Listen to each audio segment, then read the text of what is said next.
dans tes dents. Hello, c'est Margot. Salut, c'est Mathieu. Bienvenue sur le podcast qui parle de vos dents et de ceux qui en prennent soin.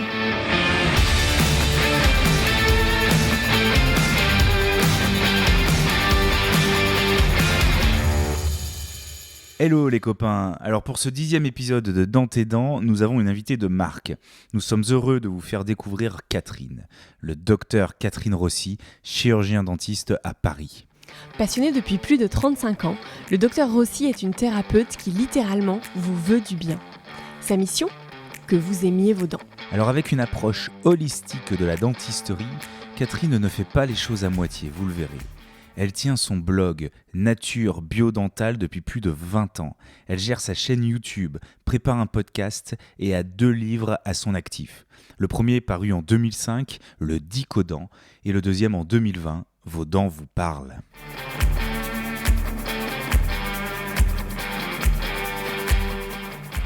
Durant cet entretien, Catherine nous a parlé de nos dents comme peu de thérapeutes nous en ont parlé, et je peux vous dire qu'à la fin de cet épisode, vous allez avoir envie de les câliner et d'en prendre soin comme jamais vous ne l'avez fait auparavant.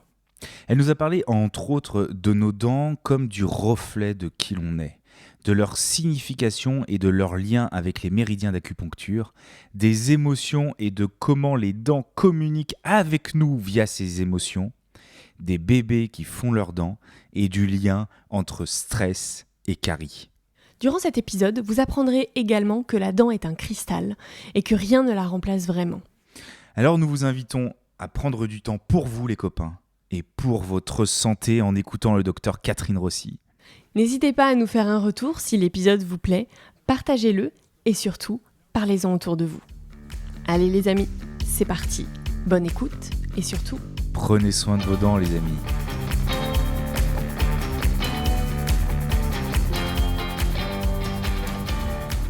Bonjour à tous. Alors aujourd'hui c'est un épisode assez spécial puisqu'on est très très fiers. Merci Catherine. Je vous présente Catherine Rossi qui a eu la gentillesse et qui nous fait l'honneur de venir jusqu'à Lyon depuis Paris, c'est ça hein C'est ça, oui. Depuis Paris pour venir nous rencontrer et on va parler du livre qu'elle a écrit qui s'appelle Vos dents vous parlent. Et on a eu la chance avec Margot de tomber par hasard à la Fnac sur ce bouquin. Alors, il n'y a pas de hasard. Il n'y a pas de hasard. Non, tu as raison. D'ailleurs, je dois vous le conseiller. Évidemment, on vous le conseille, puisque en le feuilletant, en le lisant attentivement, on est tombé sur un bouquin de vulgarisation, on peut dire ça comme ça, tu penses ? Oui, bah, c'est pour le grand public. Hein. C'est pour le grand public, oui, tout à fait, qui est extrêmement, extrêmement complet. Et je te remercie parce qu'en plus, on avait déjà cette petite idée, nous, d'écrire un bouquin, mais tu l'as fait avant nous, et il est parfaitement bien écrit. Pouvoir rajouter ton nom en dessous. Ah non, c'est le tien, c'est ton œuvre, je t'en prie. Mais en tout cas, extrêmement sympa, simple, clair, net, précis, avec des super dessins. D'ailleurs, l'illustratrice, c'est pas toi, non ? Non, c'est Mélodie Denturque, d'ailleurs. Elle a le nom qu'il faut. Au début, j'ai pas cru que c'était son nom. Puis en fait oui, c'est bien son nom. Et les illustrations sont super, donc on le conseille aussi bien pour les adultes que pour les enfants, au final. Ah bien en fait oui, c'est une histoire en fait que j'ai voulu mettre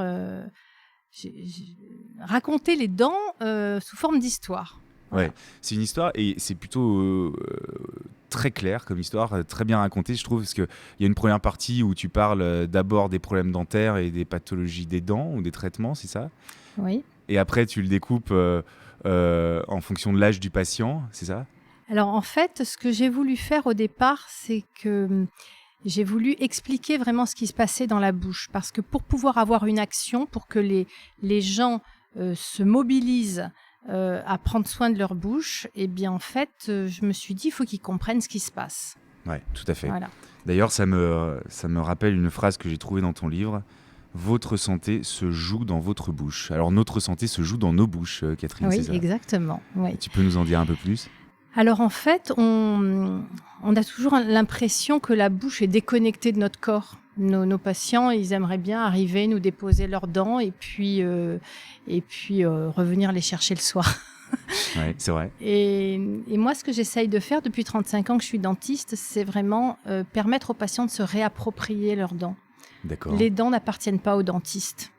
les dents font partie de nous-mêmes, elles sont nous. C'est pas qu'elles sont à nous, elles sont nous.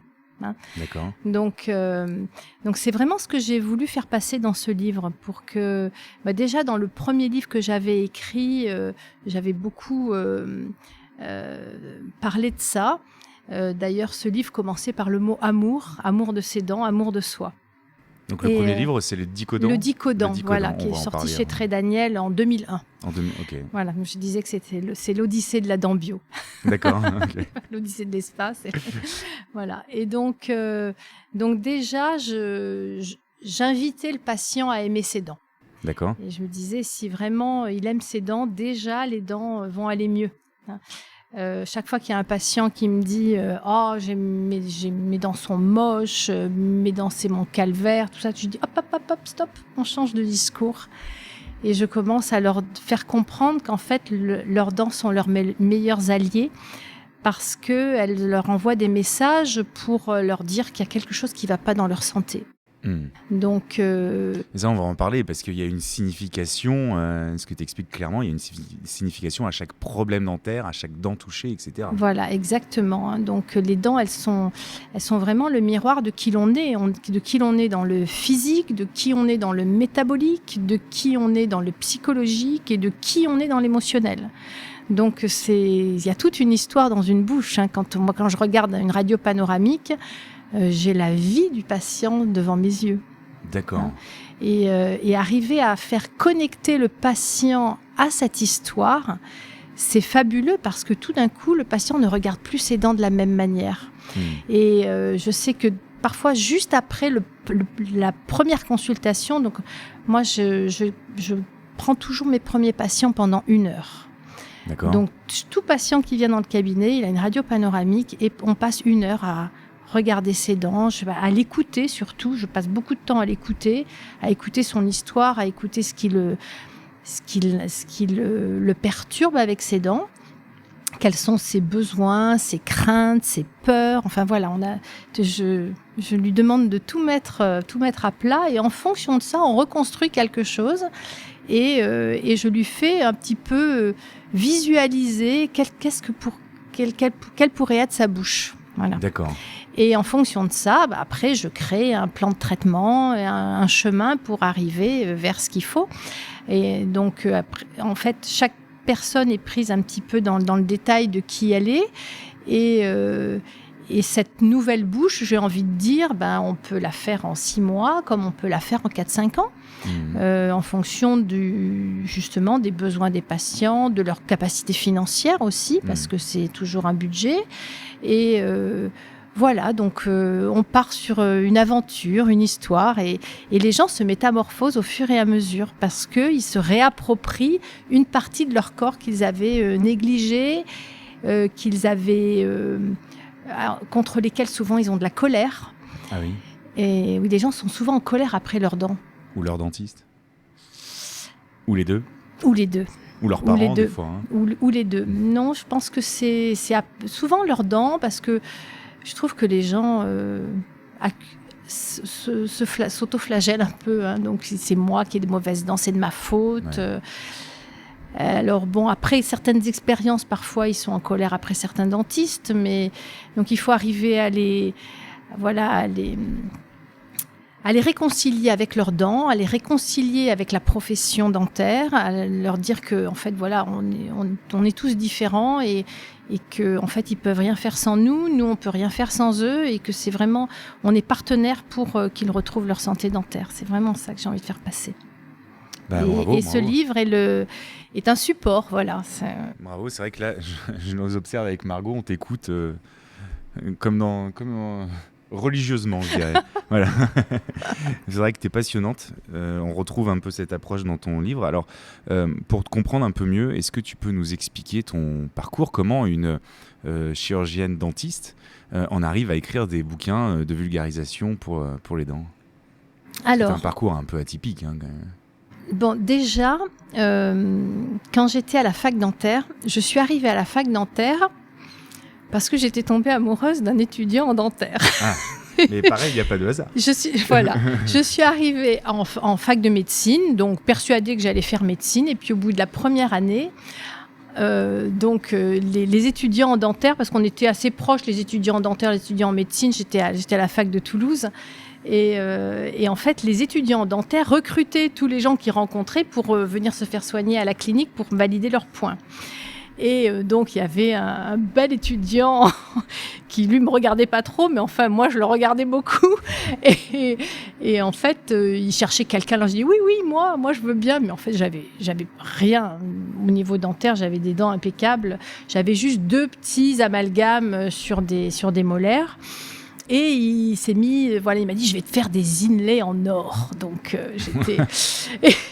Et en fait, comme c'était très long à faire, et il me faisait venir chez lui le soir et il avait sculpté un inlay en cire directement. Alors moi, j'étais à la bouche ouverte et il avait, avec de la cire, il avait sculpté son inlay et ensuite, il avait sorti l'inlay, il avait coulé en or et puis après, j'étais allée à la clinique dentaire pour qu'il le colle dans la dent.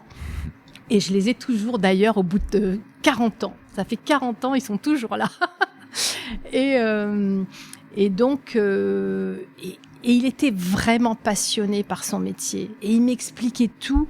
Et moi qui suis très manuelle, tout d'un coup, je me suis dit, mais c'est génial ce métier. Donc, moi j'aime les contacts humains. Donc, le métier de dentiste, on est vraiment très proche du patient. J'aime bricoler, j'aime sculpter, j'aime faire des choses de mes mains.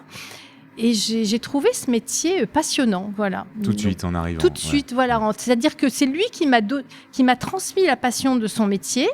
Parce que lui, il était déjà en 6e année, alors que moi, j'étais encore en première année de médecine. Hein. Et quand j'ai été reçue au concours, j'ai été reçue en médecine. Et là, j'ai dit non, je veux aller en dentaire. D'accord. Et j'ai jamais regretté. Et donc, les cours qui me passionnaient le plus, je me souviens, c'était une jeune prof qui faisait des cours de prévention, qui nous expliquait comment se brosser les dents et tout ça. Et c'était mes cours favoris. Ah, tu le dis très bien dans ton livre, ça, hein. C'est quelque chose qui, la prévention... Depuis toujours, depuis les premiers cours de première année dentaire, en fait, qui était en fait la 2e année, j'ai toujours été passionnée par ça. Et ça fait 35 ans que je suis dentiste et il ne se passe pas un seul patient qui passe dans mon cabinet à qui je ne montre pas comment se brosser les dents, comment passer le fil dentaire, à qui j'explique je donne des conseils vraiment d'hygiène et de prévention. Ouais, mais je pense qu'on se rejoint bien là-dessus. Hein. Nous, notre leitmotiv, si tu veux, c'est la prévention et des soins de qualité. Voilà. Parce que je me dis qu'on a de toute façon... même si on essaye d'être le plus biocompatible possible, d'utiliser les matériaux avec le moins de métal, ou enfin rien ne remplace une dent. Et je pense que quand on prend conscience que la dent est tellement sacrée et irremplaçable, on fait tout depuis la naissance pour avoir toutes les clés de prévention. Donc tu te passionnes de prévention à ce moment-là et aussi d'homéopathie, je crois, non ? Alors ça, c'est venu un petit peu après. Et en fait, pendant mes premières années de médecine dentaire, moi j'avais une maman un peu hypocondriaque qui m'amenait chez le médecin dès que j'éternuais depuis ma naissance. Donc j'étais bourrée d'antibiotiques. Je prenais des antibiotiques 6 mois par an. D'accord. Et puis, donc j'étais en 4e année dentaire et là j'ai eu une grosse infection et plus rien ne faisait. On m'a fait un antibiogramme, j'étais résistante à tous les antibiotiques. Ah oui, d'accord. Et le médecin ne savait plus quoi faire et en désespoir de cause, il m'a envoyé faire une cure thermale. D'accord. Et pendant la cure thermale, il y avait une kiné qui me massait, qui a écouté mon histoire un petit peu dépitée et puis qui me dit « Mais vous vous êtes jamais fait soigner par homéopathie ?» Alors j'ai dit « Écoutez, je sais pas, je connais pas. » Elle m'a donné l'adresse d'un médecin. Et quand je suis rentrée à Toulouse, donc j'ai passé mes vacances scolaires, enfin mes vacances universitaires dans un centre de cure thermale à Eugénie-les-Bains, chez Guérard. Bon, c'était pas mal. Et donc, quand je suis rentrée, je suis allée voir ce médecin homéopathe. Et en une séance, elle m'a donné un traitement pour 6 mois. Et pendant 6 mois, je n'ai plus jamais eu une seule infection. D'accord. Et là, je me suis dit, tiens, là, je viens de découvrir, je viens de mettre le doigt sur quelque chose qui va être important pour moi. Et je me suis passionnée par ça. Et j'ai dit, il faut absolument que voilà, maintenant ça devient ma nouvelle manière de me soigner. D'accord. Et puis en 5e année, j'ai assisté à un cours de pharmacologie. Et là, quand j'ai vu la liste de tout ce qu'on nous préconisait en prévention, en curatif, en post-opératoire et tout ça, j'ai dit c'est pas possible. Moi, je peux plus donner tout ça à mes patients parce que moi, je ne veux plus ça pour moi. T'y croyais plus du coup? Je n'y croyais plus. Ouais. Enfin, voilà, parce que en fait, j'avais très bien vu que ça m'avait pas soigné parce que ça récidivait, tous mes problèmes de santé récidivaient et puis s'empiraient d'année en année. Donc et là, en 6 mois, tout avait disparu et j'avais retrouvé la forme, la santé. Donc je me suis dit bon, quand même, je veux plus participer à ça et je veux trouver une autre solution pour mes patients. Je voulais être cohérente en fait. Mhm. Et c'est comme ça que j'ai cherché et je voulais me former en homéopathie. Et j'ai découvert par hasard qu'il existait un cours d'homéopathie dentaire à la fac de Montrouge à Paris. D'accord. Et donc là, je me suis dit, je vais y aller. Et donc, je partais. À l'époque, il n'y avait pas le TGV. Donc, c'était le périple pour voilà, aller, le train de nuit. Donc, le mercredi soir, je prenais le train de nuit pour Paris. J'arrivais à Gare d'Austerlitz. Je passais toute la journée à la fac de Montrouge en cours d'homéopathie dentaire. Et je reprenais le train de nuit le jeudi soir pour le vendredi matin être à la clinique pour soigner mes patients. Voilà, et j'ai fait ça pendant 1 an. Et après, donc, j'ai passé ma thèse. Donc, du coup, j'avais ce sujet de passer ma thèse en homéopathie. Là, on est en quelle année là? On est en 84. 84. Voilà, 83, le début de la 5e année. 84, ma thèse. Et alors, à ce moment-là, c'est accueilli comment l'homéopathie en dentaire? Alors, là, j'avais 3 profs super cool qui ont accepté... Mais bon, ils m'ont pas pris très au sérieux, mais ils ont été très tolérants et ils m'ont accompagné là-dedans. Voilà, c'était mais bon, j'étais voilà, j'ai pas senti d'hostilité, mais enfin voilà, j'ai rien senti vraiment d'anormal. Voilà, que j'ai fait ça comme si c'était... pas de bâton dans les roues. Voilà, pas de bâton dans les roues. Ces profs étaient vraiment très, très tolérants et ils m'ont bien accompagnée. Par contre... Tu dirais la même chose aujourd'hui? Avec les profs de fac, je dirais moins ça. Mais bon, il y a des thèses qui sont sorties aussi qui sont un peu plus culottées que ce que j'avais fait quand même et qui sont passées quand même. Donc, je pense qu'il y a quand même ça doit dépendre des personnes et des lieux. D'accord. Voilà. Mais surtout, c'est quand j'ai été diplômée, quand j'ai eu ma thèse, moi, j'avais l'intention de rester à Toulouse. Donc, j'avais envoyé un CV à tous les dentistes de Toulouse pour rechercher une collaboration. Et là, je me souviens à l'époque, j'avais envoyé 350 courriers. Il y avait 350 dentistes intramuros dans Toulouse. Et j'ai reçu 0 réponse. Ouais. Et là, je me suis dit, Toulouse n'a rien à faire avec moi. Et donc, à l'époque, j'avais un petit copain qui partait sur Paris pour faire Langso. Et j'ai dit, bon, allez hop, je pars avec toi. Et on est parti. C'était la nouvelle aventure. On est arrivé à Paris. Mon frère avait un copain qui était dentiste à Paris. Comme j'avais fait aussi la connaissance de dentistes dans mes cours d'homéo, il y en avait un qui cherchait aussi une collaboratrice. Donc voilà, j'ai travaillé dans 2 cabinets. Je suis partie à Paris. J'ai travaillé mi-temps dans un, mi-temps dans l'autre. Et c'est comme ça, voilà, que les choses se sont faites et que je suis restée à Paris. Voilà. Et alors de là, il y a eu plusieurs passages dans des associations. Oui, alors j'ai été secrétaire générale de l'association des dentistes homéopathes. D'accord. Qui a été issue justement de ces cours que je prenais à la fac de Montrouge. Donc là, on est fin des années 80. On est en 86. 86, ouais. Il y avait beaucoup de dentistes homéopathes à ce moment-là? Non, pas beaucoup, mais on se regroupait bien, on se connaissait bien. Il y avait une centaine à peu près. D'accord. Et en 92, il y a eu une association qui s'appelle Odante qui a été créée... Donc, à Strasbourg, donc, il y avait partie de l'équipe qui l'a formée. Voilà, tout à fait. Il y avait des dentistes allemands qui étaient un petit peu plus avancés que nous. Et en Alsace, ils sont très liés, les dentistes alsaciens ont été assez liés avec cette association allemande, la GZM. Et donc, ils nous ont donné l'idée de se créer, nous aussi, une association en France. Voilà. Ok, donc ils parlent d'homéopathie, mais pas que aussi. Non pas que. C'était homéopathie, huile essentielle. Et puis, ça s'est beaucoup ouvert après à toute cette approche globale, énergétique, holistique. Voilà, chacun y met un petit peu son nom. Mais enfin, voilà, en fait, on fait... Le chemin, c'est voir le patient dans sa globalité et comprendre que tout ce qui se passe dans sa bouche a des répercussions dans tout son être. C'est ça. Voilà. Ouais, tout à fait. Et après, il y a eu Dicodan. Alors, pourquoi le Dicodan ? En fait, comme je passais beaucoup de temps à faire de la prévention à mes patients, qui n'est pas rémunérée, bien sûr, je suis très vite arrivée au bord de la faillite. D'accord. Carrément. Alors que j'avais un cabinet qui était bondé.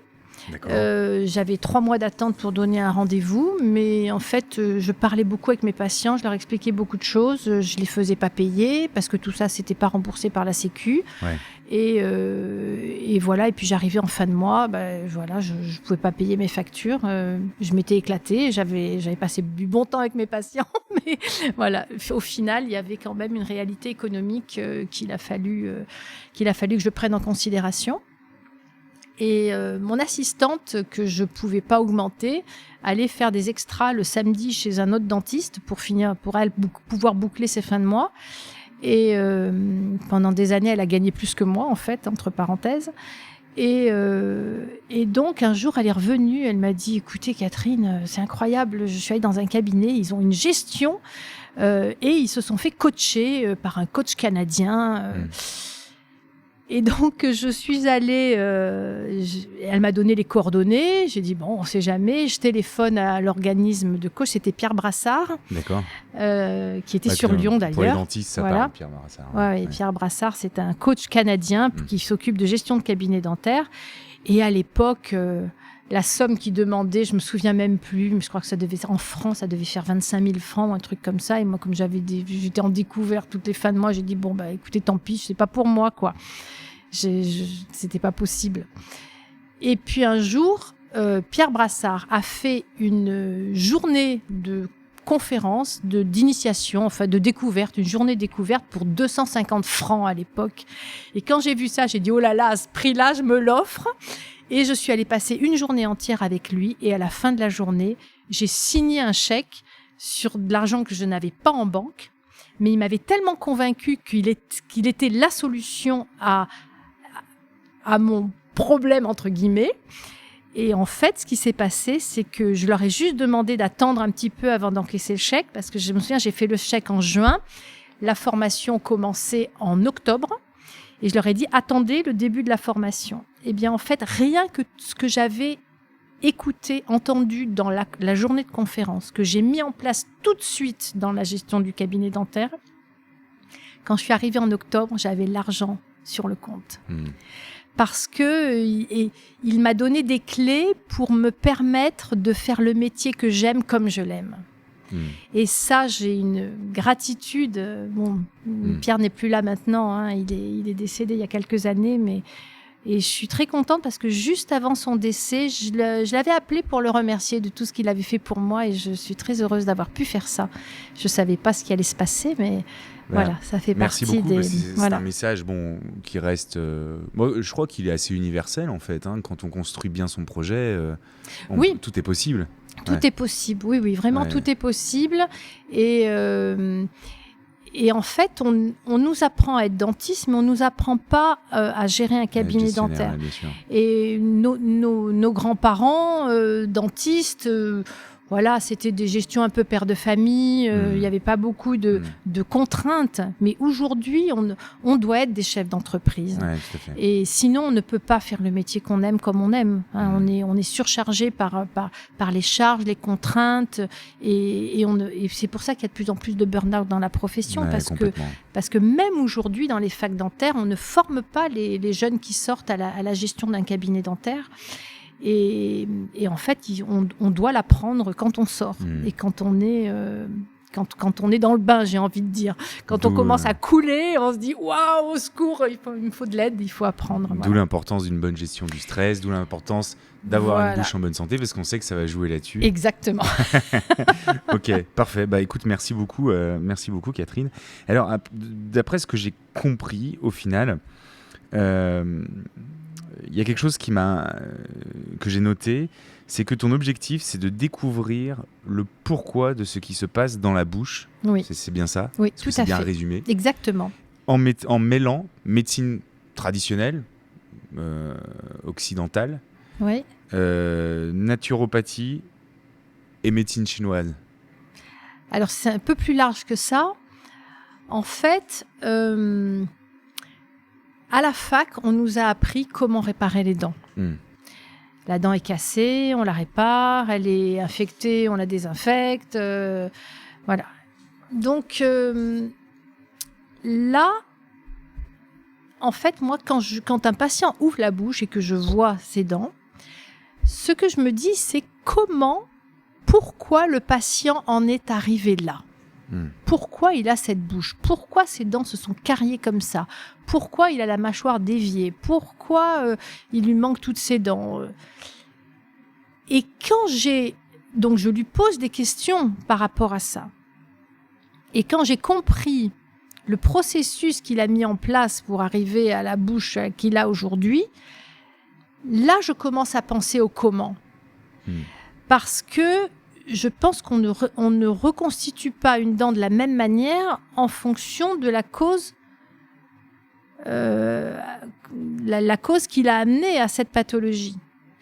Donc, on peut faire des choix thérapeutiques complètement différents. Est-ce que tu as un exemple concret? Par exemple, une personne qui est en déminéralisation, qui a des défenses immunitaires faibles, qui a une faible estime de lui, qui n'arrive pas à se discipliner pour vraiment prendre soin de ses dents, ou qui financièrement n'y arrive pas, eh bien, on va pas lui mettre des implants, ou on va pas faire un traitement de racines chez un endodontiste et reconstituer une couronne avec une couronne tout céramique, parce que on sait très bien que cette personne, même avec toute la bonne volonté du monde, on va pas arriver comme ça du jour au lendemain à lui faire complètement changer son alimentation, à lui faire changer son hygiène dentaire, à faire que tout d'un coup il va avoir une force de vie. Donc on est obligé de prendre tout ça en considération. Et moi, ça m'arrive de faire par exemple, de dire à la personne, bah, écoutez, on va commencer par un appareil amovible, on va laisser les choses se mettre en place. On va voir comment vous prenez soin de votre bouche, comment vous évoluez. Et petit à petit, peut-être que dans 2-3 ans, on fera des implants. D'accord. Voilà.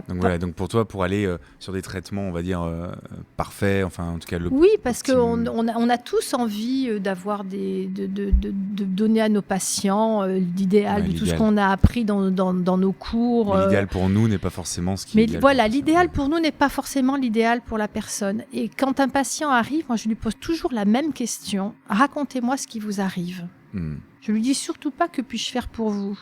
Parce que là, tout d'un coup, on le met dans le rôle du thérapeute et le patient, ça le met beaucoup dans l'angoisse. Donc là, alors que je lui dis, racontez-moi ce qui vous arrive, moi j'écoute. Et même parfois, ça m'arrive quand les patients commencent à faire leur propre diagnostic, je les arrête tout de suite. Je dis, attendez, là, vous êtes en train de faire le diagnostic, vous faites mon travail.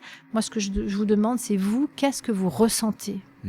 Et je les pousse vraiment à aller me parler de leurs ressentis, de leurs émotions, de leurs douleurs, à quel moment ça fait mal, à quel moment ça gêne. Parce que moi, c'est des informations qui sont très importantes pour moi pour pouvoir construire mon diagnostic. Voilà. Ça me permet de rebondir sur quelque chose dont je voulais parler et dont j'ai oublié, mais toute cette philosophie-là, on peut le retrouver au final sur un site, je crois, un blog que tu tiens, Nature Biodental. Oui, naturebiodental.com. Naturebiodental.com. Oui, donc ceux qui se retrouvent dans ton discours, ils peuvent te suivre sur ce... Oui, voilà. Donc là, tous les 15 jours, il y a des articles qui sortent, il y a pratiquement 200 articles. D'accord. Voilà. Et bientôt des podcasts peut-être. Et bientôt des podcasts pour les dentistes. Bon, super. Écoute, moi ce que je te propose, c'est de parler un peu de ton livre. Oui. Parce qu'il y a quelque chose déjà qui m'a beaucoup plu en ouvrant dans les premières pages de ton livre, c'est que tu nous racontes les différentes histoires des petites souris en fonction des civilisations, des pays, voilà. Mm-hmm. Est-ce que tu veux en dire un mot ? Eh bien, en fait, c'est... Parce qu'au final, ça reflète un petit peu ce qu'on pourrait penser des dents dans la société. Oui, parce qu'en fait, moi, j'aime beaucoup la dent des fées. Ouais. En fait, j'ai bien aimé cette histoire parce que, en fait, dès le départ, on dit aux enfants, prends soin de tes dents de lait, il faut qu'elles soient bien blanches et bien belles, parce que la fée des dents va venir les chercher pour construire un trône d'émail, d'ivoire pour la reine des fées. Voilà. Et ça, j'ai trouvé ça super parce que les enfants, dès tout petits, ils prennent soin de leurs dents et ils aiment leurs dents parce qu'ils savent ils vont contribuer à un beau trône de la reine. Ouais. C'est ça. Ça les valorise au final. Tout à fait, oui. Il y a une deuxième aussi histoire que tu racontes, c'est celle des Égyptiens qui lançaient leurs dents de lait vers le soleil pour avoir des dents définitives plus fortes. Oui, tout à fait. Et en fait, les dents des enfants sont aussi utilisées pour donner de la vigueur et de la force. Les Vikings, j'en parle aussi, les Vikings qui mettaient leurs dents de lait en pendentif, les dents de lait de leurs enfants en pendentif pour leur donner de la vigueur. D'accord. De la force au combat.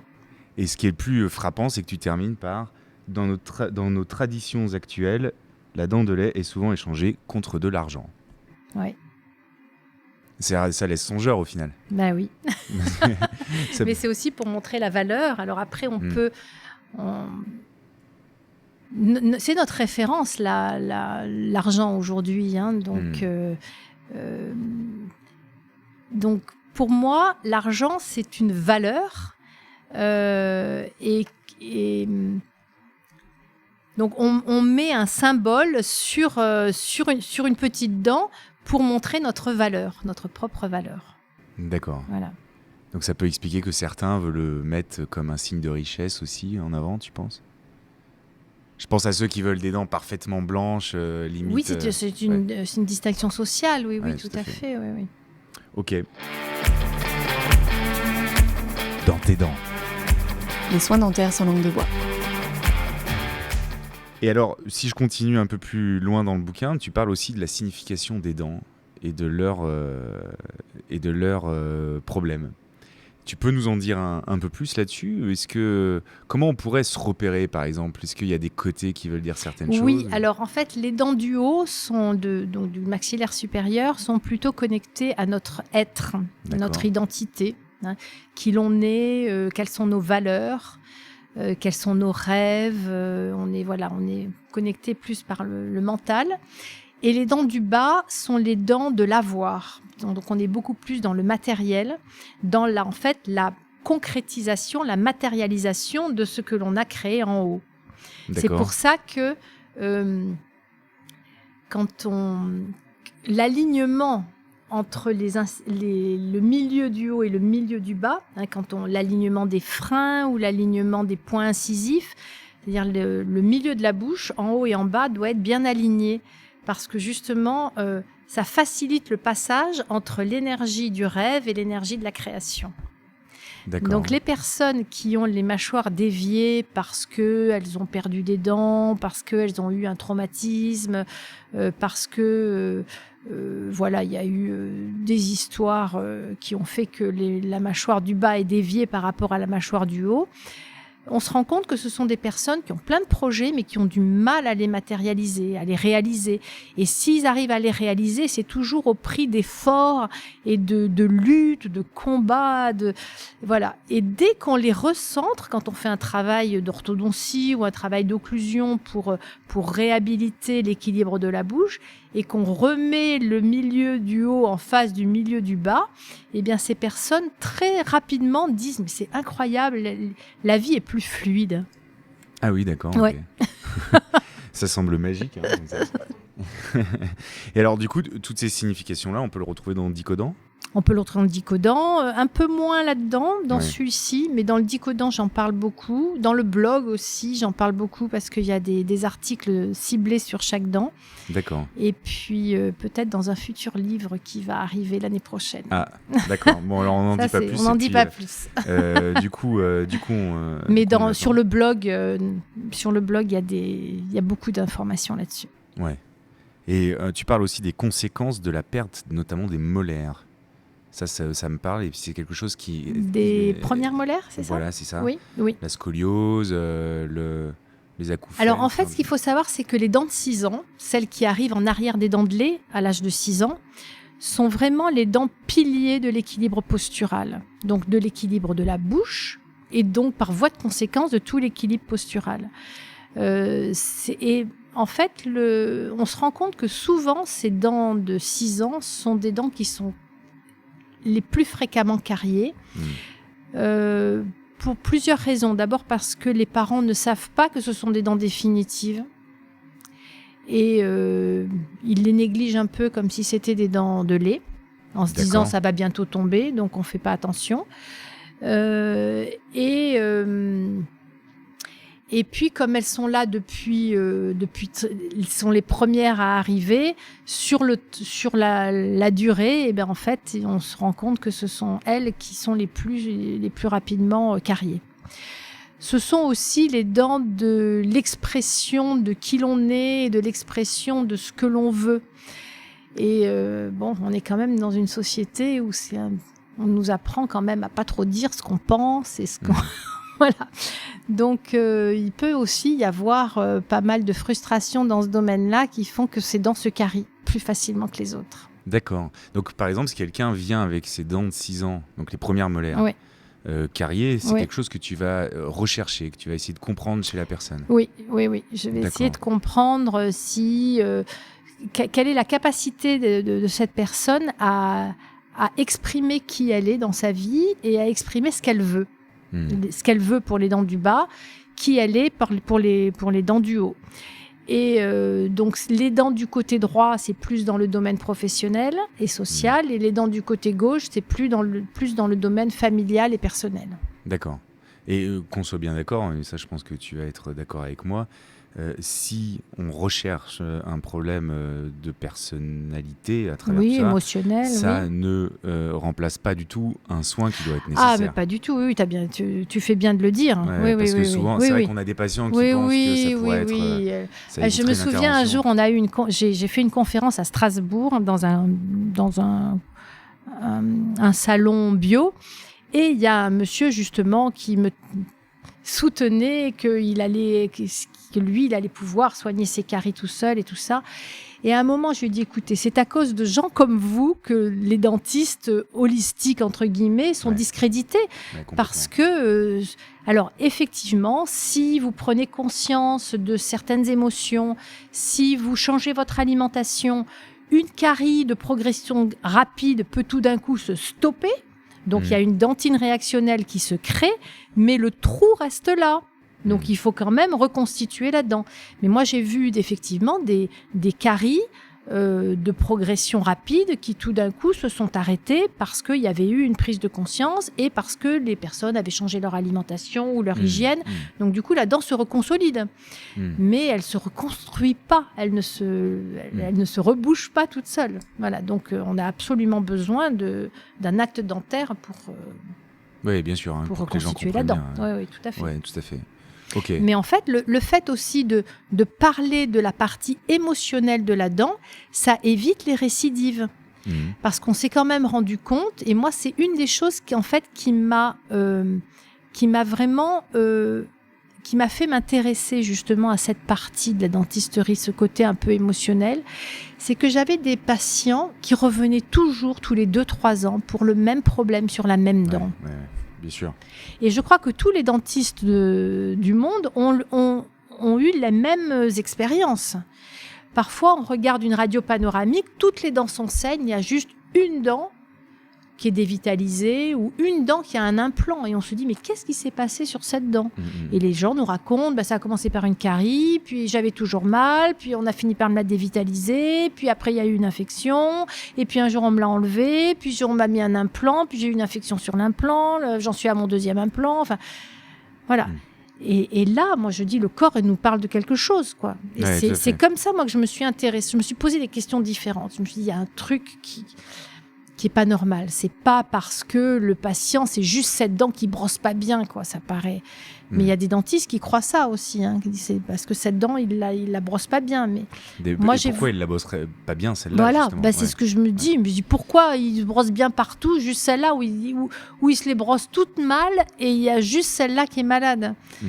Donc voilà, c'est ça qui m'a donné envie d'aller approfondir, d'aller fouiller qu'est-ce qu'il y avait caché derrière tout ça. Et puis, je me suis rendu compte qu'il y avait des praticiens, des dentistes qui avaient déjà fouillé là-dedans. Et puis, même des médecins et des gens qui travaillaient un petit peu dans les médecines parallèles qui avaient fouillé. Et donc, je suis allée fouiller moi aussi. Je me suis fait un petit peu ma propre sauce de tout ce que j'ai entendu. Et j'avoue que ce que je partage avec les patients, ça résonne bien. Les patients, ça leur apporte vraiment un plus dans leur vie parce que ça leur permet de prendre conscience de certaines choses et du coup de consolider leurs dents et d'arrêter ce processus de pathologie. Et ça les implique. Et puis, ils ne voient plus la pathologie dentaire comme une punition ou comme une fatalité. Tout d'un coup, ils se disent c'est moi qui me suis créé ma carie avec mon alimentation, avec mon stress, avec cette émotion, avec cette peur, avec les peurs sont des grands pourvoyeurs de caries dentaires. La peur. C'est clair, t'en parles de ça, de la gestion du stress. La peur surtout. La gestion du stress qui tourne autour de la peur et du territoire. Perte de territoire et peur. Voilà. Ok. J'ai prévu d'en parler après, si tu veux. Et d'ailleurs, en parlant, j'ai appris justement que les dents de sagesse étaient les dents de la spiritualité. Oui. Ouais. Alors, est-ce que ça veut dire que si on t'enlève les dents de sagesse, t'as plus de spiritualité ? Non, pas du tout. Au contraire, c'est juste un signe pour te dire qu'il faut que tu fasses le focus là-dessus. D'accord. En fait, chaque pathologie dentaire est un langage de la dent qu'elle utilise pour nous envoyer un message. D'accord. Voilà. En fait, les dents, elles ne savent pas parler. Elles ne nous racontent pas des mots doux, mais leur langage, c'est la douleur, la carie, l'infection, la fracture, la malposition. C'est tout des moyens de s'exprimer. Donc, si on arrive à décoder ça, on apprend des choses intéressantes sur notre inconscient. Bon, vous l'aurez compris, on vous invite à lire Les Dents vous parlent, puisque vous allez apprendre plein de choses sur vous en lisant tout ça. Et écoute, d'ailleurs, on peut parler peut-être d'histoires de patients. Il y a un moment, tu as une page dédiée à tes histoires et aux anecdotes avec tes patients. Et je trouve ça génial, parce que moi, en tant que praticien, je me suis retrouvé aussi dans des histoires. Et quel est ton plus beau souvenir, toi, avec un patient ? J'en ai eu plusieurs. Les plus frappants, c'était au début, quand j'y croyais pas. Ouais. Et c'était tellement évident. Il y avait même une fois un patient qui m'a été envoyé par un ostéopathe. Il avait un tennis elbow au coude gauche. Ouais. Et l'ostéopathe m'adresse ce patient. Elle l'avait déjà convaincu que ça venait des dents. Ouais. Et elle lui avait même dit, il y a quelque chose en haut à droite. Et donc le patient arrive avec un petit mot de l'ostéopathe qui lui demandait, est-ce que vous pouvez voir s'il y a quelque chose en haut à droite qui pourrait être en lien avec le tennis elbow ? Et donc effectivement, je fais une radio et je vois en haut à gauche la dent numéro 16, donc la première molaire. Alors cette dent était dévitalisée. Elle avait un kyste, elle avait une vis, ce qu'on appelle un screw-post en laiton, un amalgame contenant du mercure et une couronne en nickel chrome. Donc là, il y avait la totale. Je pense qu'on ne pouvait pas faire pire en toxicité sur une dent. Ouais, je te coupe 2 secondes pour que les gens comprennent bien, parce que Margot m'envoie le message. Un tennis elbow, c'est une tendinite du coude. C'est une tendinite, tendinite du coude, voilà. Merci Margot. Et donc, donc le patient est d'accord pour qu'on lui enlève cette couronne, enfin qu'on fasse le soin de cette dent, parce que ça fait quand même 4 ans ou 5 ans qu'il a mal à son coude. Bref. Donc je commence à enlever donc au début, je lui dis, essayez de me dire quelle est de 1 à 10 la douleur de votre coude. Donc là, il parlait de 10. Et je lui dis, là, vous avez mal, appuyez bien. Donc j'ai vraiment voulu qu'au début du soin, il puisse ressentir exactement sa douleur. Et puis, je commence à enlever la couronne. Donc, je découpe, j'enlève la couronne et je lui demande de retoucher son coude. Il avait encore mal, mais un petit peu moins. Il était passé de 10 à 7. Bon. Et puis, j'enlève l'amalgame et le screw-post, et la petite vis. Et là, plus aucune douleur. Il y avait encore quand même la dent dévitalisée avec le kyste, mais là, apparemment, le fait d'avoir enlevé le métal sur la dent avait complètement résolu son problème. Mais alors, il était là, il appuyait partout, il dit non, j'ai plus du tout mal, il bougeait dans tous les sens. Donc là, j'étais quand même un peu... Et alors, discrètement, je reprends la couronne que j'avais un petit peu découpée, mais que j'avais sortie quand même pratiquement entière, et je remets la couronne dans la bouche sans lui dire, genre juste comme si je faisais un soin. Et je lui dis, et là, et il me dit, ah oui, j'ai encore mal. Ça a repris. Et j'enlève, ah non, je sens plus rien. Je lui remets, j'ai encore mal. 3 fois, 4 fois, je lui ai refait parce que je n'y croyais pas. Voilà. Et après, donc, je lui ai mis une couronne transitoire en résine. Et puis, il n'a plus jamais eu... Alors, effectivement, après, on a traité son kyste, on a reconstitué la dent avec des matériaux sans métal. Et son problème a été résolu entièrement, quoi. D'accord. Mais là, ça a été vraiment... Je me souviens, je me souviens de ce jour. C'était il y a 35 ans. Ça me permet de rebondir sur le métal, au final, puisque tu le dis aussi clairement dans ton bouquin, l'allergie au nickel. Alors, il y a les allergies au nickel, mais il y a aussi les prothèses métalliques, surtout en métaux non précieux, donc en titane, en nickel-chrome, en chrome-cobalt. Les alliages, quoi. Tous les alliages qui n'ont pas d'or, en fait, font des champs électriques très, très importants en bouche. Ils se corrodent. Donc, il y a des particules qui passent dans l'organisme. Bon, ça, c'est une facette de l'électrogalvanisme. Mais l'autre facette, c'est que ça fait des champs électriques. Et ce qu'il faut savoir, c'est que... Qui sont imperceptibles. Alors, parfois, les patients le sentent. Oui, ça quand picote. Ils mettent... Oui, ça picote. Ça peut leur faire des glossodinies, enfin des brûlures de la langue. C'est les cas les plus extrêmes. Voilà, c'est les cas les plus extrêmes. Mais généralement, les gens ne sentent rien, ou alors ils ont un petit liseré rouge autour de la couronne. Mais ça, c'est plus allergique, à mon avis. Mais le champ électrique, c'est très peu de gens le sentent. Mais par contre, en fait, ce qu'il faut savoir, c'est que les méridiens d'acupuncture passent par les dents. Il y a des ramifications qui passent par les dents.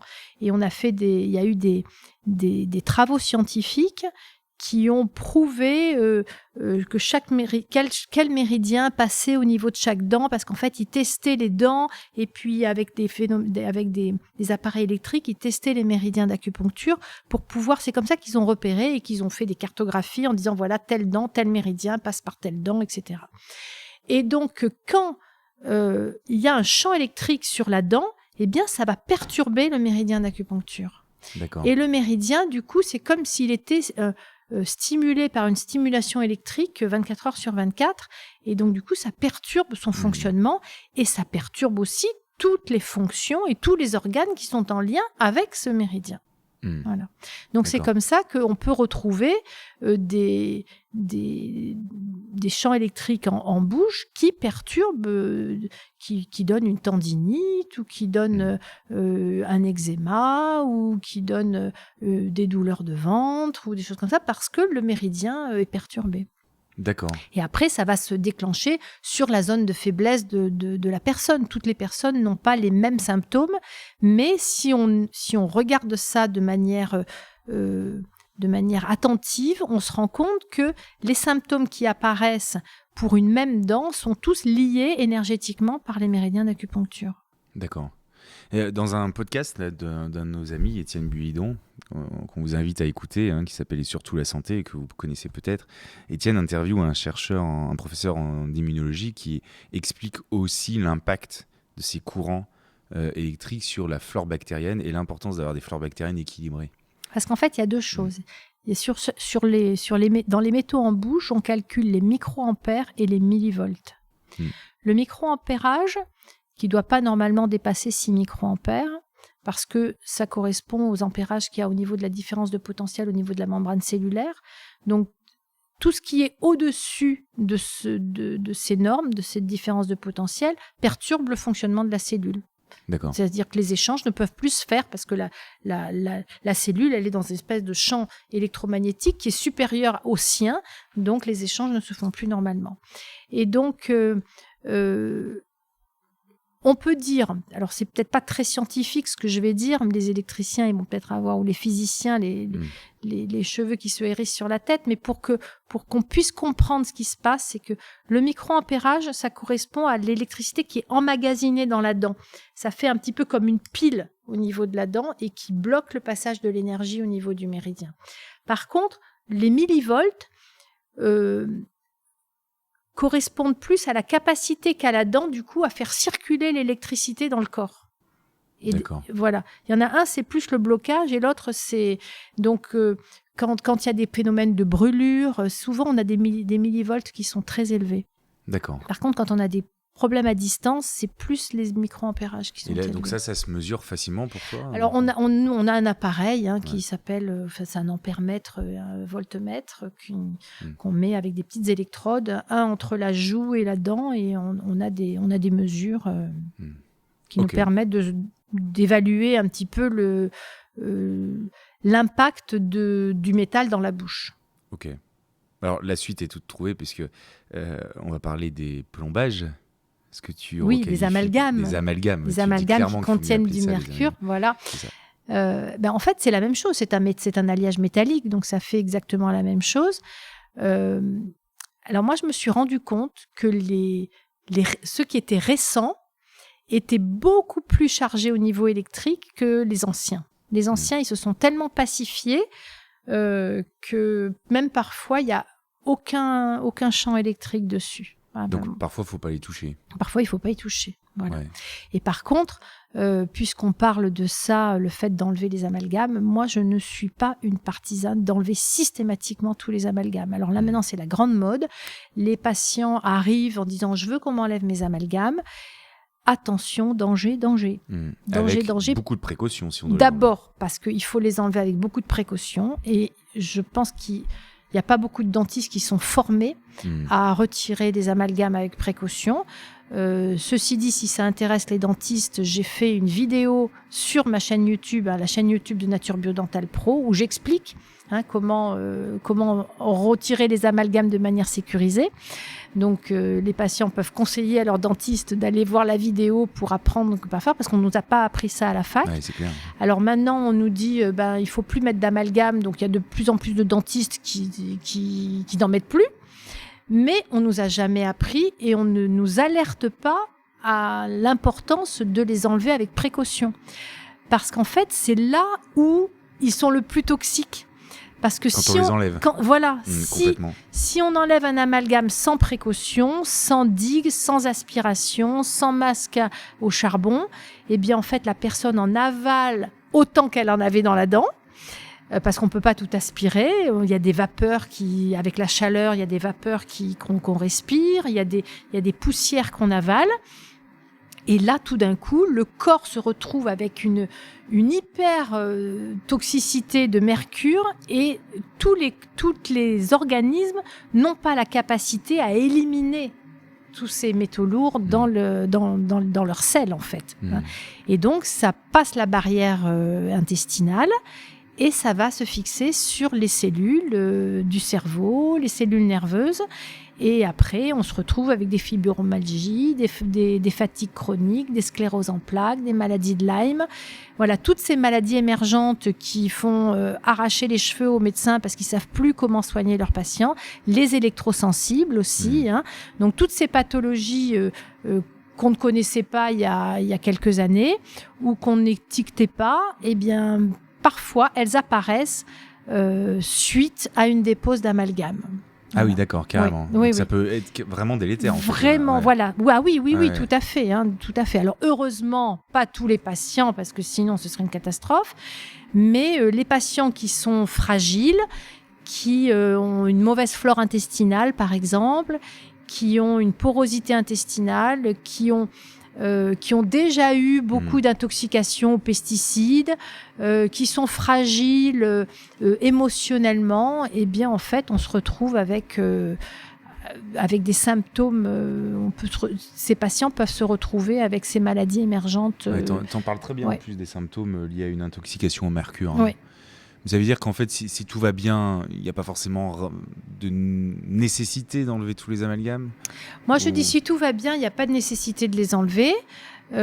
Parce qu'en fait, on ne sait pas vraiment par quoi les remplacer. J'allais y venir. Ouais. On les remplacerait par quoi ? Des composites ? On pourrait les remplacer par des composites, mais il y a des perturbateurs endocriniens dedans. On pourrait les remplacer par de la céramique, mais c'est super dur par rapport à la dent. Voilà. Après, au final, on fait un métier de compromis. On fait un métier de compromis, exactement. Exactement.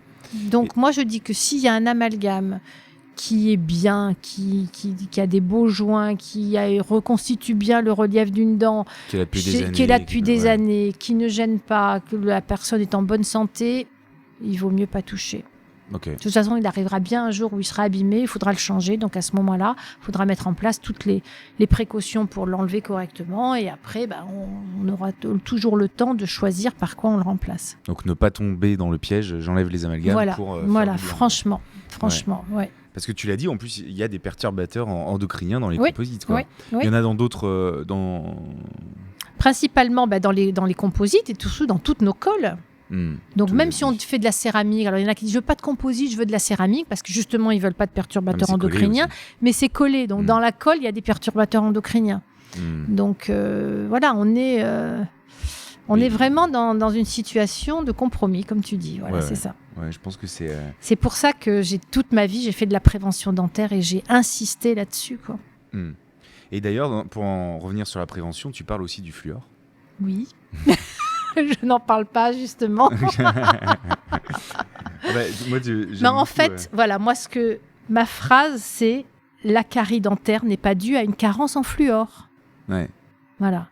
Donc, donner du fluor, en effet, chez les enfants qui ont pris du fluor, ils ont moins de caries que s'ils n'avaient pas eu de fluor. Là, je suis d'accord. Mais parce que les enfants mangent n'importe quoi. Voilà. Pour moi, donner du fluor, c'est comme si vous allez dire « je ne dors pas », donc je vais prendre un somnifère. Et ça ira bien. Et ça ira bien. Mais seulement, je bois 3 cafés tous les soirs avant de me coucher. Donc qu'est-ce que vous faites ? Vous arrêtez le café, vous prenez le somnifère ?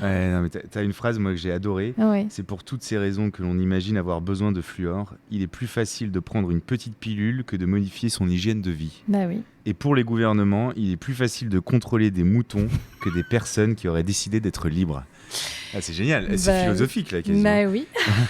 En plus, on est en plein dedans là, avec des confinements.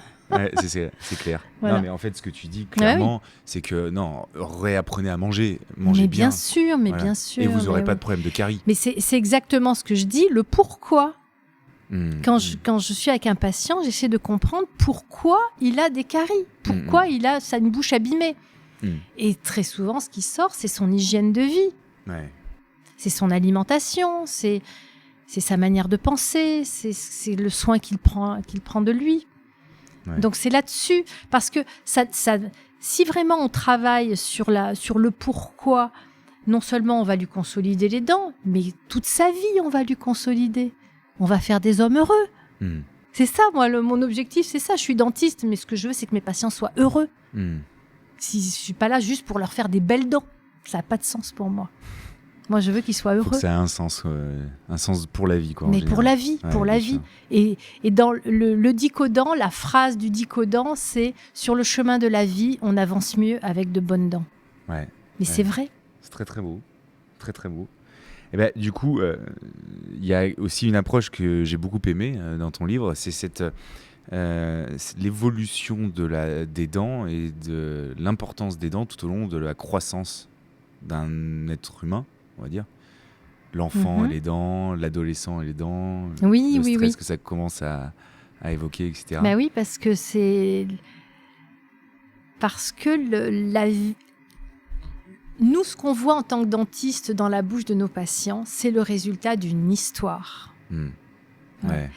Et c'est pour ça que j'ai voulu présenter dans ce livre l'histoire des dents aux différents âges et qu'est-ce qui se joue pour les dents à chaque époque de la vie. Mm. Voilà. C'est-à-dire que nous, peut-être en tant que jeunes parents, on pourrait travailler pour que nos enfants aient une bonne acceptation de leurs dents. Complètement. Comme tu parles de leur faire des massages pendant la croissance des dents, Oui, leur exactement. expliquer même aux nourrissons ce qui se passe, etc. Oui, parce qu'en fait, les bébés qui ont du mal qui souffrent beaucoup quand leurs dents sortent, ce sont des bébés qui ont du mal à s'approprier leur corps dans le physique. D'accord.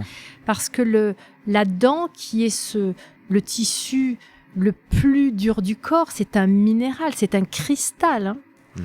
Hein. Un jour, j'ai dit comme ça à quelqu'un d'un cristal, et il m'a dit « Oui, mais es-tu sûr que c'est un cristal parce que le cristal reflète la lumière ?» J'ai dit « Bah dis donc, je vais te faire un sourire, tu vas voir si les dents ne reflètent pas la lumière. Hein, nous qui travaillons toute la journée justement pour choisir exactement la bonne teinte pour vous faire une dent de la même couleur que celle d'à côté, on sait très bien que la lumière se reflète dans les dents.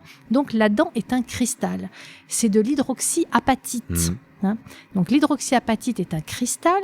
Et alors, il y a quelque chose de merveilleux que j'ai découvert il y a très peu de temps. La structure cristalline de l'hydroxyapatite, c'est-à-dire l'organisation des différents atomes de l'hydroxyapatite, se superpose à la fleur de vie. Magnifique. Donc nous avons des fleurs de vie dans la bouche. Mais c'est sacré. Ouais. Donc là, rien que ça, on se dit, mais voilà, prenons soin de nos dents, elles sont sacrées, parce qu'elles sont la vie, elles sont notre vie. Merci parce que c'est un peu le message qu'on essaye de faire passer. Ouais, merci beaucoup. En tout cas, c'est vraiment touchant et puis ça nous parle beaucoup, je pense, avec Margot. Hein. C'est d'ailleurs le thème dans tes dents. On dit souvent prenez soin de vos dents, c'est tout ce qu'on nous demande en fait. Et puis, pour rebondir sur le passage de l'enfant, tu parles du stress qui arrive aussi à l'adolescence, à l'âge adulte, et de comment se préserver ses dents en période de stress. Tu peux en dire un mot? Alors, parce que en fait, à mon avis, au niveau métabolique, voilà. En fait, ça se passe au niveau émotionnel, mais ça se passe aussi au niveau métabolique. C'est-à-dire qu'un corps une personne qui est stressée met son corps en acidose. Donc, l'acidose, ça veut dire que le pH du corps devient acide. Mais notre corps, lui, la seule chose qui l'intéresse, c'est notre survie. Donc, si le stress nous met en acidose, eh bien, le métabolisme va aller chercher des substances dans le corps pour redevenir basique, enfin, pour redevenir neutre. Voilà. Et les substances qu'il va chercher, ce sont des minéraux. Le sang, qui est en acidose, parce qu'il y a du stress, parce qu'il y a une alimentation déséquilibrée, pour pouvoir redevenir au pH neutre, a besoin de minéraux. Donc, il va puiser dans le corps tous les minéraux partout où ils sont. Donc, dans les os et dans les dents. D'accord. Voilà. Donc, quand on a du stress, nos dents se déminéralisent. Et quand elles se déminéralisent, du coup, elles deviennent beaucoup plus susceptibles à la carie parce qu'elles ont moins de protection. L'état minéral de la dent est moins dense. Donc, la dent, elle se déminéralise beaucoup plus facilement. Voilà. D'accord. Dès qu'il y a un petit peu de plaque bactérienne dessus, paf, tout de suite, ça se transforme en carie. Donc en fait, on va prendre soin de nos dents en travaillant sur ce stress. Alors, en travaillant sur l'alimentation, parce que l'alimentation est très acidifiante. En fait, il y a quelque chose que je voulais aussi, dont je voulais parler, c'est que le sucre, si on met le sucre directement sur la dent, ça ne fait pas de carie. C'est le métabolisme du sucre en acide, parce que pour pouvoir être digéré, le sucre, il est transformé en acide. Et si on mange beaucoup de sucre, du coup, ça met le corps en acidose. Et donc, la salive devient acide, le sang devient acide, et la salive pompe les minéraux, le sang pompe les minéraux, et c'est comme ça que les caries se créent, parce que le corps est en acidose. Pareil pour toute l'alimentation industrielle, qui est très acidifiante. Il y a des aliments, il y a des listes d'aliments qui sont plus acidifiants que d'autres. Et parallèlement à ça, donc là, il y a le problème de l'acidité. Donc le métabolisme pompe les minéraux du corps. Mais il y a aussi un autre facteur, c'est que quand on mange de l'alimentation industrielle, on se rend compte qu'on mange des aliments qui sont carencés en minéraux et vitamines. Donc on n'apporte plus de minéraux et de vitamines. Donc du coup, le corps, eh bien, il est en carence. Et donc, il va, pareil, chercher dans nos structures les minéraux. D'accord. Donc, non seulement il y a l'alimentation acidifiante parce que c'est les métabolismes qui sont acidifiants, mais il y a aussi les carences d'apport. D'accord.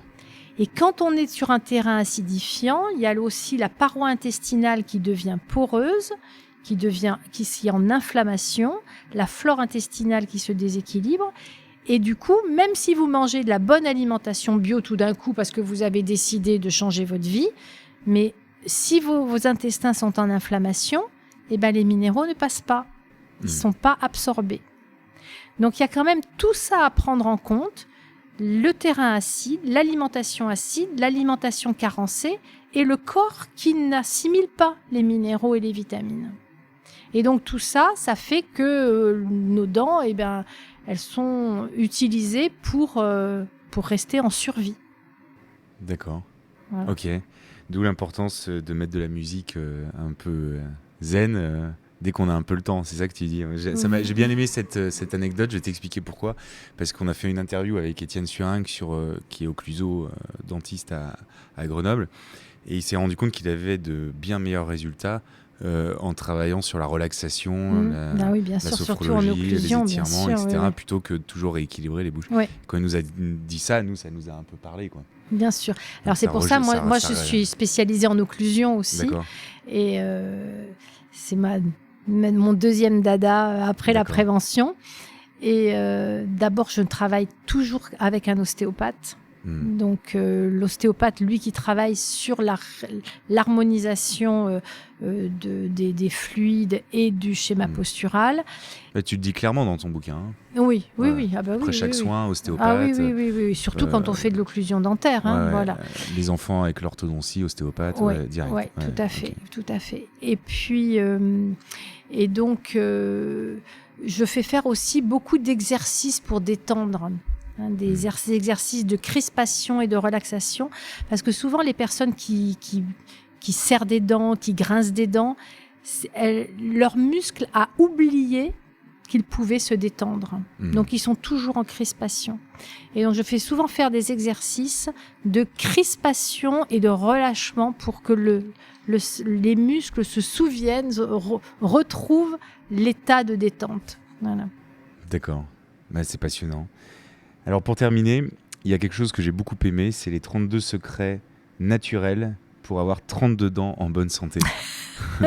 On va pas les dévoiler, on invite les gens à lire le bouquin, mais si tu devais en retenir un seul, C'est dur, hein?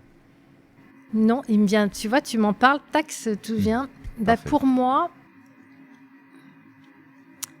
la clé de la prévention dentaire, c'est l'émotion de la gestion de territoire et de la peur. D'accord.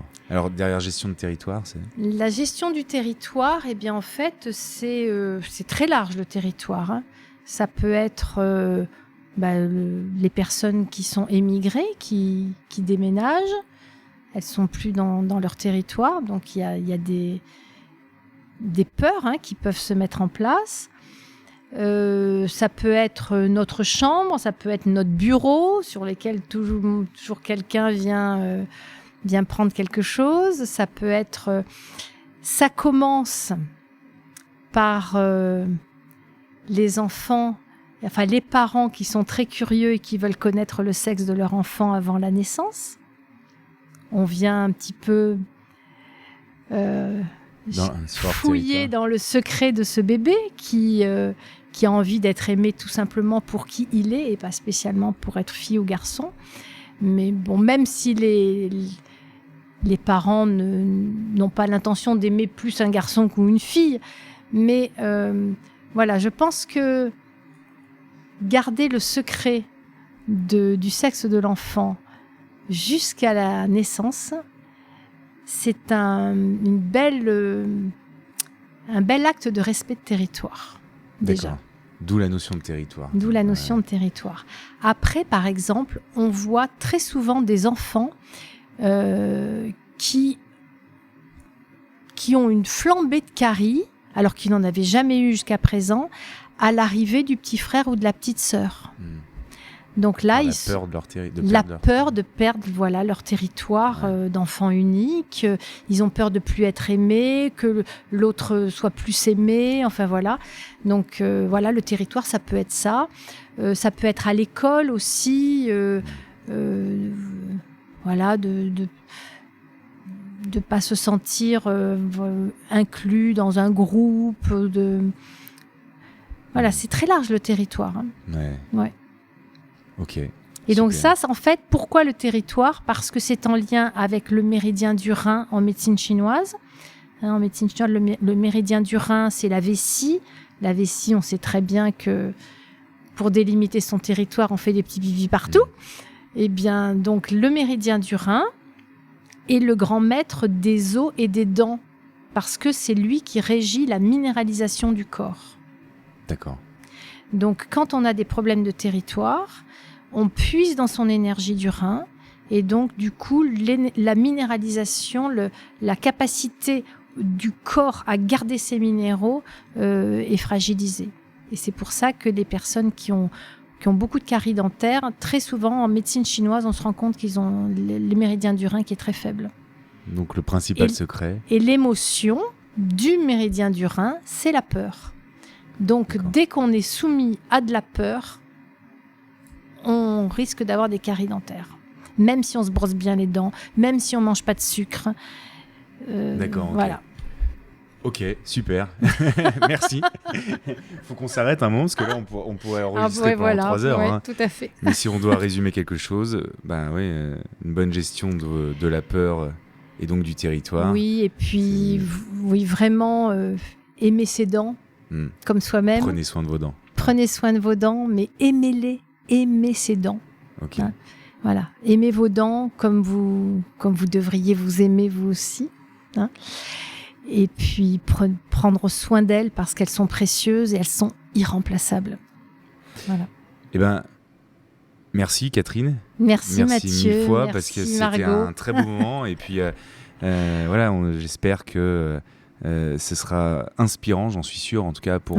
Moi, j'aimerais beaucoup que ce livre soit beaucoup, beaucoup vendu, non pas parce que j'ai envie qu'il soit vendu en tant que tel, mais parce que je trouve que ça changerait la vie de beaucoup de gens.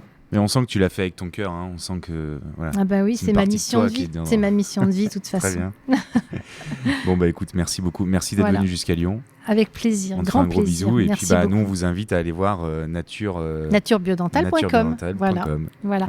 Et alors, sur naturebiodental.com, il y a un programme sous forme de vidéo qui s'appelle les 32 secrets de prévention dentaire naturelle, où sous forme de 20 vidéos, depuis la conception jusqu'à la personne âgée, je donne toutes les clés de prévention dentaire, encore plus détaillées que dans le livre. Eh bien écoutez, voilà, vous avez toutes les clés pour retrouver toutes les infos. Merci les copains, merci de nous avoir écoutés. On fait un gros bisou aussi à Margot qui a été là pendant tout le podcast et aussi à Pauline Bussy qui s'occupe du montage et à qui on va envoyer tout cet enregistrement. Gros bisous, surtout les copains, on se les dit pendant 1 heure avec Catherine. Prenez soin de vos dents.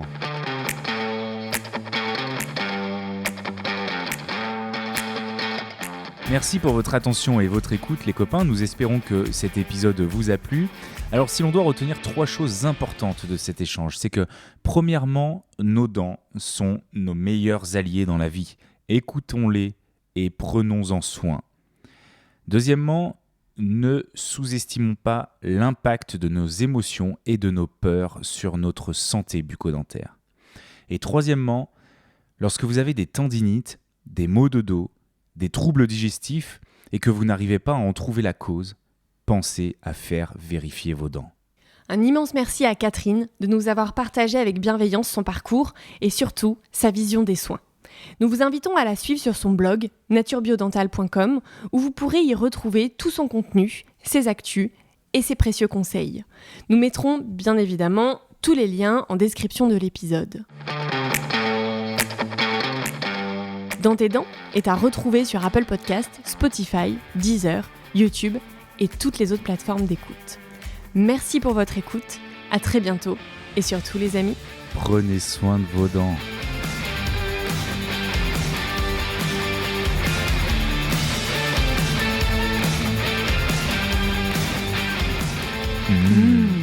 Dans tes dents.